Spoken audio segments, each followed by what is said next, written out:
কিয়ামতের যে দিনটা আছে, এই দিনটা কতক্ষণের হবে কে বলতে পারবেন? কিয়ামতের দিন, যেদিন আমরা যে নামাজে দাঁড়িয়ে বলতেছি মালিক ইয়াউমিদ্দিন, অর্থাৎ আল্লাহ হলেন বিচার দিবসের মালিক, এই যে দিনটা আছে, এই যে ইয়াউমটা আছে, এটার পরিমাণ কতটুকু? এটার পরিমাণ সম্পর্কে কালামুল্লাহ শরীফের এক আয়াতের মাঝে এসেছে যে এর পরিমাণ হলো 1000 বছর। কতদিন?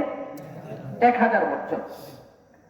সূরাত মাআরিজের 4 নম্বর আয়াতের মাঝে আল্লাহ বলেছেন ইয়াউমুন কানা মিকদারুহু 50 আলফ সানা, যার অর্থ হলো হাসরের মাঠে যেই দিনটাতে বিচার করা হবে এই দিনটার পরিমাণ হলো 50,000 বছর। কতদিন? 50,000 বছর। তো এক আয়াতের মাঝে বলা হয়েছে একদিন সমান 1000 বছর, একদিন সমান 1000 বছর। আরেক আয়াতের মাঝে বলা হয়েছে একদিন সমান 50,000 বছর। ঘটনা কি? এই দুইটার সমাধান কি? খুব সংক্ষেপে সহজ সমাধান হলো কিয়ামতের মাঠ এক একজনের জন্য এক এক সময়, এক একজনের জন্য কিয়ামতের মাঠের সময়টা এক এক রকম হবে। পাপের পরিমাপ অনুযায়ী যারা বড় বেশি পাপিষ্ঠ হবে এদের হাসরের মাঠটা হবে একদিন 50,000 বছর। হাসরের মাঠে একটা মানুষ দাঁড়ানোর জন্য জায়গা পাবে, তাফসীরের কিতাবে লেখা আছে পায়ের নিচে যতটুকু জায়গা ধরে। আপনারা এখানে 3 থেকে 4 ঘন্টা বসে তাফসীর শুনছেন নাকি? কষ্ট লাগতেছে না? নড়ে চড়ে বসতেছেন না? যদি নাকি দাঁড়িয়ে থাকতেন এতক্ষণ বাবাজি, তাহলে কি থাকা সম্ভব হতো? হয়তো সম্ভব হতো, কিন্তু আরো বেশি কষ্টকর হতো। কিন্তু যদি একজন মানুষকে পায়ের নিচে যতটুকু জায়গা ধরে অতটুকু জায়গা দেওয়া হয় আর দাঁড়িয়ে থাকতে বলা হয়, তাহলে কয়দিন দাঁড়িয়ে থাকতে পারবেন? কিয়ামতের মাঠে পাপিষ্ঠ লোক যারা, তারা তার পায়ের নিচে যতটুকু জায়গা ধরে অতটুকু জায়গায় কেউ কেউ 50,000 বছর পর্যন্ত দাঁড়িয়ে থাকবে। কারো পাপের পরিমাপ অনুযায়ী 1000 বছর দাঁড়াবে, কারো পাপের পরিমাপ অনুযায়ী 50,000 বছর দাঁড়াবে।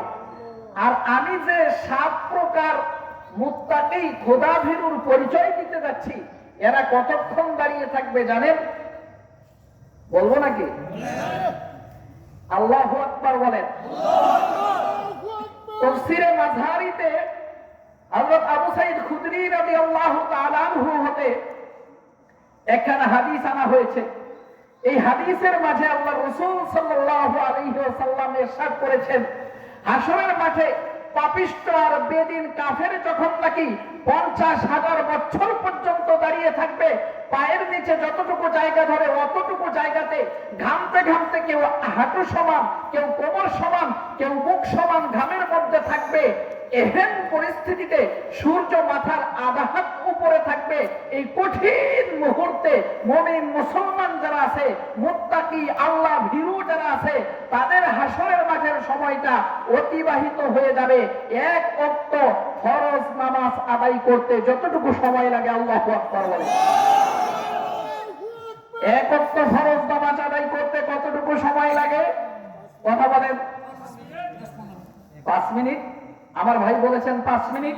ফজরের 2 রাকাত নামাজ পড়তে 5 মিনিট, জোহরের 4 রাকাত নামাজ পড়তে 7 মিনিট, আসরের 4 রাকাত নামাজ পড়তে 7 মিনিট, মাগরিবের 3 রাকাত নামাজ পড়তে 5 মিনিট, এশার 4 রাকাত নামাজ পড়তে 7 মিনিট, ধরে নিন 10 মিনিট। আমি যদি মুত্তাকি হতে পারি, এই জিন্দেগিতে আল্লাহকে যদি রাজি করে আমি হাসরের মাঠে যেতে পারি, ও ভাই মুসলমান মনে রাখবেন আপনার আমার তাহলে হাসরের মাঠে দাঁড়িয়ে থাকার সময় হবে মাত্র 10 মিনিট। আল্লাহু আকবার। হাসরের মাঠে মাত্র 1 ওয়াক্ত ফরজ নামাজ পড়তে যতটুকু সময় লাগে, এতটুকু সময় পরে মুক্তি পাইতে রাজি আছেন কে কে? নারে তাকবীর, নারে তাকবীর। আল্লাহ তুমি আমাদের সকলকে কবুল করো, সকলে বলে আমিন। এইবার মুক্তির প্রেসক্রিপশনটা দিব।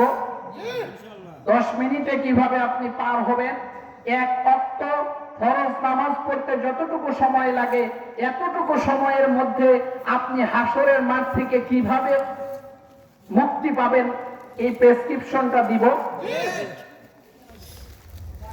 আল্লাহ রাসূল সাল্লাল্লাহু আলাইহি ওয়াসাল্লাম ইরশাদ করেছেন, হযরত আবু হুরায়রা রাদিয়াল্লাহু তাআলা আনহু থেকে বর্ণিত, ইমাম বুখারী হাদিসখানা এনেছেন, বুখারী শরীফের 660 নম্বর হাদিস। এই হাদিসখানা মুসলিম শরীফে এসেছে, মুসলিম শরীফের 1031 নম্বর হাদিস। তিরমিজি শরীফের মধ্যে এসেছে, তিরমিজি শরীফের 2391তম হাদিস।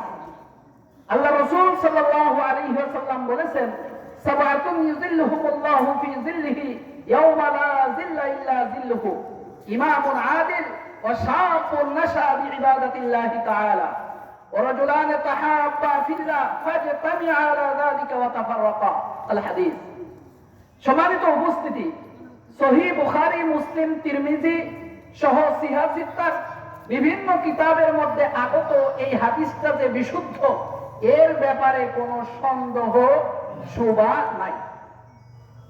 এমনিতে কোন হাদিস যদি বুখারীতে আসে, এই হাদিসটি ভালো মানের, তিরমিজি শরীফে আসে হাদিসটি ভালো মানের, মুসলিম শরীফের মধ্যে আসে হাদিসটি ভালো মানের, সিয়াহ সিত্তার যে কোনো কিতাবের মধ্যে হাদিস আসলে হাদিসটি ভালো মানেরই থাকে। তার মধ্যে যদি বুখারী ও মুসলিম, তিরমিজি তিনটাতেই পাওয়া যায়, হাদিসটার মান আরো বেশি বেড়ে যায়। ইমাম বুখারী বলেছেন হাদিসটি সহিহ, ইমাম মুসলিম বলেছেন হাদিসটি সহিহ, ইমাম তিরমিজিও বলেছেন হাদিসটি সহিহ।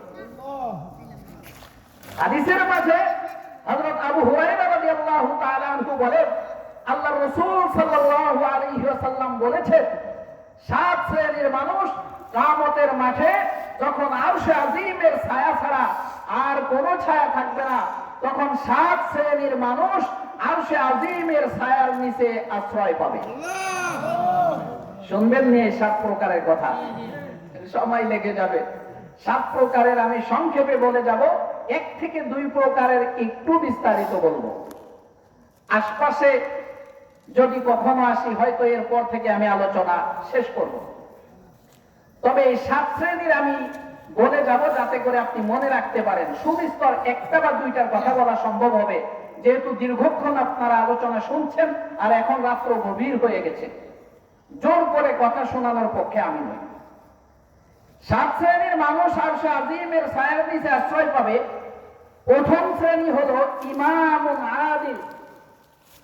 আল্লাহ রাসূল সাল্লাল্লাহু আলাইহি ওয়াসাল্লাম বলেছেন, ন্যায় বিচারক বাদশা। ন্যায় বিচারক বাদশা, যে সমস্ত বিচারক ন্যায় বিচার করবে, এরা কাল কিয়ামতের কঠিন মুসিবতের সময় আরশে আজিমের ছায়ার তলে আশ্রয় পাবে।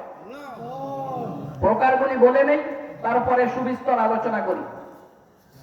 2 নম্বরে, যুবক যে তার যৌবন কাল আল্লাহর রাস্তায় অতিবাহিত করবে, যৌবন কালটাকে কন্ট্রোল করে যেভাবে কোরআনের নির্দেশনা আছে, যেভাবে হাদিসের নির্দেশনা আছে, এভাবে যে পরিচালিত করবে, এই যুবক কাল কিয়ামতের কঠিন মুসিবতের সময় আরশে আজিমের ছায়ায় আশ্রয় পাবে।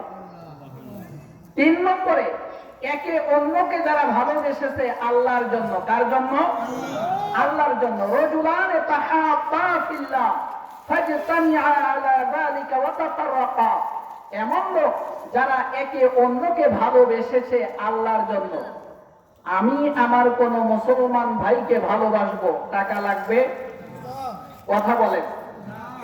কথায় আছে না, ভালো হইতে পয়সা লাগে না? এই দেখেন, পয়সা লাগতেছে না, ক্ষেত্র বিশেষ লাগে, কিন্তু এইখানে লাগতেছে না। আমি আমার একজন ভাইকে ভালোবাসবো, এইখানে তো আর পয়সা লাগবে না, জাস্ট মনটাকে ঠিক করতে হবে। কোনটাকে? মনটাকে ঠিক করতে হবে। যাই হোক, আমি সে বিষয়ে আসছি, ধারাবাহিকভাবে বলে নিই। যারা একে অন্যকে আল্লাহর জন্য ভালোবাসবে, এরা কাল কিয়ামতের কঠিন মুসিবতের সময় আরশে আজিমের ছায়ায় আশ্রয় পাবে। এই গেল 3 নম্বর। 4 নম্বরে রাসূলুল্লাহ সাল্লাল্লাহু আলাইহি ওয়াসাল্লাম বলেছেন, রাজুলুন কানা কলবুহু মুআল্লিকান বিল মাসাজিদ। এমন ব্যক্তি যার অন্তর আল্লাহর ঘর মসজিদের সাথে ঝুলন্ত থাকে, ইলা খারাজা মিনহু হাত্তা ইয়াউদা ইলাইহি, আল্লাহর ঘর মসজিদ থেকে বের হলে তার ভিতরে অস্থিরতা কাজ করে, আবার কখন আল্লাহর ঘরে প্রবেশ করব, এই ব্যক্তি কাল কিয়ামতের কঠিন মুসিবতের সময় আরশে আজিমের ছায়ার নিচে আশ্রয় পাবে। 5 নম্বরে রাসূলুল্লাহ সাল্লাল্লাহু আলাইহি ওয়াসাল্লাম বলেছেন, রাজুলুন ইযা যাকারাল্লাহা খালিয়ান ফাফাযাত আইনাহু, আরশে আজিমের ছায়ার নিচে আশ্রয় পাবে এমন লোক যে ব্যক্তি নীরবে, যেখানে কেউ দেখেনি, কোথায়? নীরবে, কেউ দেখে নাই, এমন জায়গায় আল্লাহর ভয়ে যে ব্যক্তি কেঁদেছে, এই ব্যক্তি আরশে আজিমের ছায়ার নিচে আশ্রয় পাবে। 6 নম্বরে আল্লাহর নবী সাল্লাল্লাহু আলাইহি ওয়াসাল্লাম বলেছেন, রাজুলুন দাআতহু ইমরাআতুন যাতু হাসাবিন ওয়া জামাল ফাকালা ইন্নী আখাফুল্লাহ আযজা ওয়া জাল, কোন ব্যক্তিকে সম্ভ্রান্ত পরিবারের সুন্দরী রমণী নিজের দিকে আহ্বান করেছে, আর যথেষ্ট সুযোগ থাকার পরেও ওই যুবক বলেছে আমি আল্লাহকে ভয় করি, আমি এই অপকর্মে সাড়া দিতে পারবো না, এমন যুবক যারা আছে আল্লাহর ভয়ে জেনা ব্যভিচার থেকে বিরত থেকেছে, কাল কিয়ামতের কঠিন মুসিবতের সময় আরশে আজিমের ছায়ার নিচে আশ্রয় পাবে। 7 নম্বরে আল্লাহর নবী সাল্লাল্লাহু আলাইহি ওয়াসাল্লাম বলেছেন, যে ব্যক্তি দান করবে শুধুই আল্লাহর সন্তুষ্টির উদ্দেশ্যে, যার ফলে সে এমন ভাবে দান করেছে যে ডান হাতে কি দান করেছে বাম হাত তা টের পায়নি, এমন গোপনে দান করেছে, উদ্দেশ্য হলো আল্লাহর সন্তুষ্টির উদ্দেশ্যে দান করেছে, এই ব্যক্তি আরশে আজিমের ছায়ার নিচে আশ্রয় পাবে। 1 নম্বরে ন্যায় বিচারক বাদশাহ, 2 নম্বরে যুবক যে তার যৌবনকাল আল্লাহর রাস্তায় অতিবাহিত করেছে, 3 নম্বরে পরস্পরকে যারা আল্লাহর জন্য ভালোবেসেছে, 4 নম্বরে আল্লাহর ঘর মসজিদের সাথে যার আত্মার সম্পর্ক তৈরি হয়েছে, 5 নম্বরে নীরবে যখন কেউ দেখে নাই এমন জায়গায় আল্লাহর ভয়ে যে কেঁদেছে, 6 নম্বরে যাকে সুন্দরী কোন মহিলা নিজের দিকে আহ্বান করেছে, আল্লাহর ভয়ে সে বলেছে আমি অপকর্মে সাড়া দিতে পারি না, 7 নম্বরে এমন গোপনে দান করেছে আল্লাহর সন্তুষ্টির উদ্দেশ্যে, ডান হাতে কি দান করেছে বাম হাত টের পায়নি। এই 7 শ্রেণীর মুত্তাকি খোদা ভীরু যারা আছে এদেরকে জাহান্নাম থেকে বাঁচানো হবে আর জান্নাতে প্রবেশ করানো হবে। এখানেই শেষ নয়, হাসরের মাঠে আরশে আজিমের ছায়ার নিচে তারা আশ্রয় পাবে, আর হাসরের মাঠের সময়টা তাদের অতিবাহিত হয়ে যাবে 50,000 বছরের ওই সময়টা তাদের অতিবাহিত হয়ে যাবে। এক ওয়াক্ত ফরজ নামাজ পড়তে যতটুকু সময় লাগে ততটুকু সময়ের মধ্যে আল্লাহু আকবার বলেন। এই 7 শ্রেণীর কোন না কোন এক শ্রেণীর যদি হইতে পারি তাহলে আমি জাহান্নাম থেকে বেঁচে জান্নাতে প্রবেশ করার একটা সুযোগ পেলাম, আর যদি এই 7 শ্রেণীর কোন না কোন শ্রেণীর আমি না হতে পারি তাহলে আমার কপালে দুঃখ আছে। বড় ডাক্তার হলে মুক্তি পাওয়া যাবে, বড় ইঞ্জিনিয়ার হলে নিশ্চয় মুক্তি পাওয়া যাবে। ডোনাল্ড ট্রাম্প তিনি তো যুক্তরাষ্ট্রের প্রেসিডেন্ট হয়েছেন, তিনি নিশ্চয় মুক্তি পাবেন? কথা বলেন। কোনো কিছু কাজ হবে না, কোনো কিছুতে কাজ হবে না। যদি আমি মুত্তাকি খোদা ভীরু হয়ে যেতে পারি তাহলে কাজ হবে, অন্য কিছু কাজে আসবে না, অন্য কিছু কাজে আসবে না। আরে আবু জাহেলের চেহারা ছিল, আবু জাহেলের চেহারা ছিল বেদানার দানার মতো টসটসে সুন্দর। কুরাইশ বংশের তো আবু জাহেলের চেহারা বেদানার দানার মতো টসটসে সুন্দর। ক্ষমতার অর্থবিত্তর দিক দিয়ে আবু জাহেল তখনকার সময়ের কারো চেয়ে কম ছিল না, জ্ঞানের দিক থেকেও বড় ছিল, কিন্তু ঈমান আনেনি। আর হযরত বেলাল রাদিয়াল্লাহু তাআলা আনহু গরীব ছিলেন।